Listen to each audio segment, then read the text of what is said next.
Deep within the lower levels of Banban's kindergarten, there exists a very mysterious and intelligent monstrosity. A monstrosity so rich with knowledge about Givanium, it became obsessed with what could be done with the substance. And that monstrosity is the Surgeon, as it was codenamed when it was first created. Oh, wait. It was given a name at one point. The name of the monstrosity is Fuchsia. Wait, no. The name of the monstrosity is cyringeon. To say that cyringeon changed a lot during development would be an understatement, and I'm here to discuss with you the secrets of our beloved surgeon. The Garten of Banban cast each have their own detailed story and personality, and that's what makes Garten of Banban unique.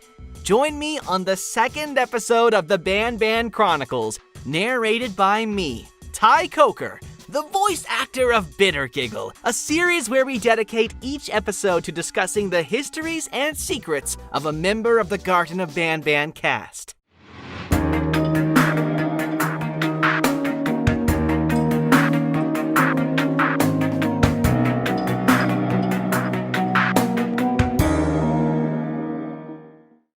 Garten of Banban 4 served as the introduction to one of the series' most vital characters yet, where if you completed a set of certain tasks, you would gain access to a secret meeting room with a drawing on the wall depicting a strange figure never seen before. And that figure was cyringeon, a four-armed, fuchsia-colored, surgeon-like figure whose name consisted of a portmanteau of the words syringe and surgeon.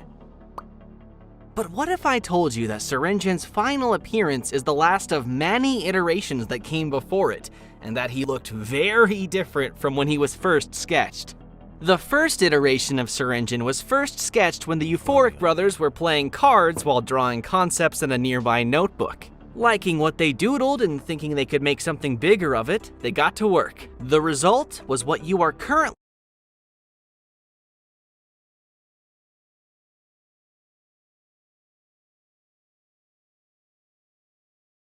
seeing on screen. This is a recently recovered image of Syringeon's first iteration. It was at this point that this new character was codenamed the Surgeon. But something was wrong with it.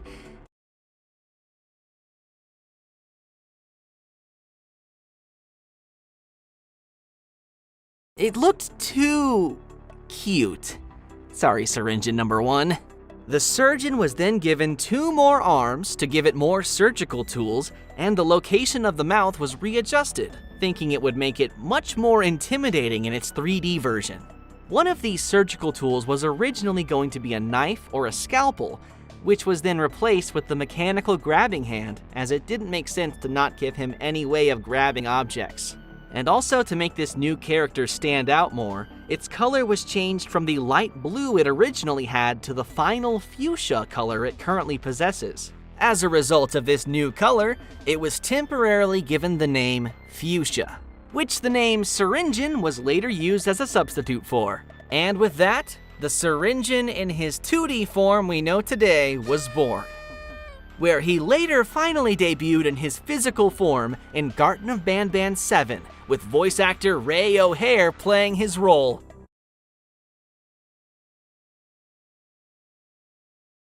Who, as a fun little bonus fact, also played the train conductor in the Euphoric Brothers' other game, Human Apocalypse. But going back to Syringeon's 2D form, you might notice something strange that was quickly pointed out by many fans when Syringeon's mural was first seen by the public. Take 5 seconds to try and see why Cyringeon looked off compared to all other wall murals of the franchise. Do you see the problem yet? Huh? Do ya? Huh? That's right. Cyringeon's eyes were brown, and he was the only one of all other characters that was like this. But rest assured, this has nothing to do with lore. It was a simple oversight, and it was fixed in later games. But early concepts and wrong eye colors aside, what if I told you that Cyringeon's story was originally going to be much different from what it ended up being in Garten of Banban 7? In fact, the entire chapter originally played out completely different from how the final version of Garten of Banban 7 plays out. The story for the chapter, much like most chapters, went through many different scripts. And while most versions of the script have been lost or deleted, one remains intact. In this early version of the script, the overarching goal of the game remained the same. In alliance with cyringeon, you entered cyringeon in search of Jumbo Josh. But cyringeon was very different. The mayor of the city was much more tyrannical, where he ruled over his citizens with an iron fist. He was much more reminiscent of a cult leader than a mayor, but he was still willing to work with the player to achieve his goals despite his hatred for humankind. Instead of the fully lit city you enter in Garten of Banban 7, you instead find yourself limited to a single block, with long walls enclosing what remains of the city. These walls would constantly be banged on by hungry, naughty ones trapped on the outside, unable to enter because of the light. From the balcony in Cyringeon's office, you would be able to see a faint light in the distance, which Cyringeon explains belongs to a tower that Jumbo Josh is nearby. The secondary goal of Garten of Banban 7 would have been to try and reach that second tower. But there was a problem. Aside from the tiny part of the city you're trapped in, everywhere was dark, which also meant everywhere else was infested with naughty ones. Through puzzle solving and fighting the notified army one by one, you would slowly but surely restore power to different parts of the city, allowing you to finally reach the tower. It is during these expeditions to try and restore power that the majority of the action took place. The Givanium baby would have been encountered in one of the buildings. The notified Bittergiggle would have been his own minigame instead of the chase sequence he ended up getting in Garten of Banban 7. Kittysaurus was supposed to have been trapped in a pit that the citizens would have been standing around ceremoniously, where you would help her escape as part of a puzzle. A sequence where you enter a courthouse and Sheriff Toadster judges you for your crimes, before the lights go out and the entire building is swarmed with naughty ones. But most interestingly, a crazed Sheriff Toadster was scripted to trap you inside of a grocery store, inside of which you would have had to get a phone to work where you call Cyringeon for help, after which he sends a loud contraption to scare the crazed sheriff away. Not notified, but crazed. This contraption would dramatically slide towards you through the darkness, which turns out to be a loud mobile power generator. After escaping the grocery store, you would use this generator to play a mini-game where you push the generator into dark blocks of the city. Once activated, it would light up the area temporarily, giving you some time to enter and scavenge the nearby buildings for supplies that would allow you to fix power boxes that would light up the area permanently. But you gotta do it quickly because the generator only stays on for a few minutes, and if it deactivates, the block goes dark again and it would require you to reactivate it again manually. So if it goes dark while you're scavenging in a building, too bad. What you are seeing on the screen right now is an unused location that was meant to be one of those blocks that you restore the power to. There were 3 blocks that this needed to be done for, and when all 3 were successfully done, that's when you finally reach the tower you could see from Cyringeon's balcony. But once you make it to the tower, you discover that Jumbo Josh is suspiciously nowhere to be seen. Upon returning to Cyringeon, his true plans are revealed when you return to find him in a scrapped location that was meant to be the city's public park. You find him standing on a platform raised high above ground. This is where the conversation between Cyringeon and Sir Dadadoo would have originally taken place. And after tricking and trapping Sir Dadadoo with the scepter piece, he gives a villainous speech explaining how he used you to do the hard part and get enough power delivered to the city to get the machine that's trapping Jumbo Josh to work. Before the center of the platform opens and an elevator holding a chained Jumbo Josh is raised from the ground. And this is where the chapter concludes as it was originally meant to end.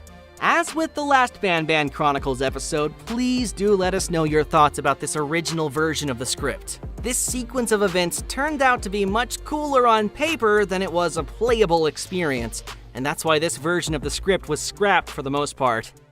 But wait, what's that in the distance?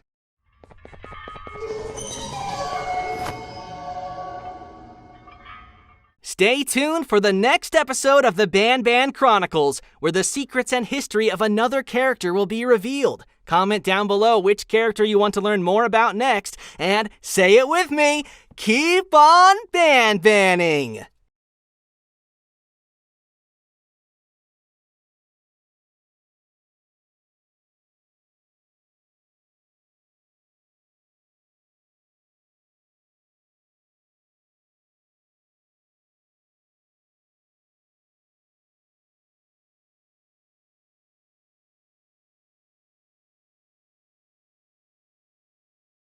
Deep within the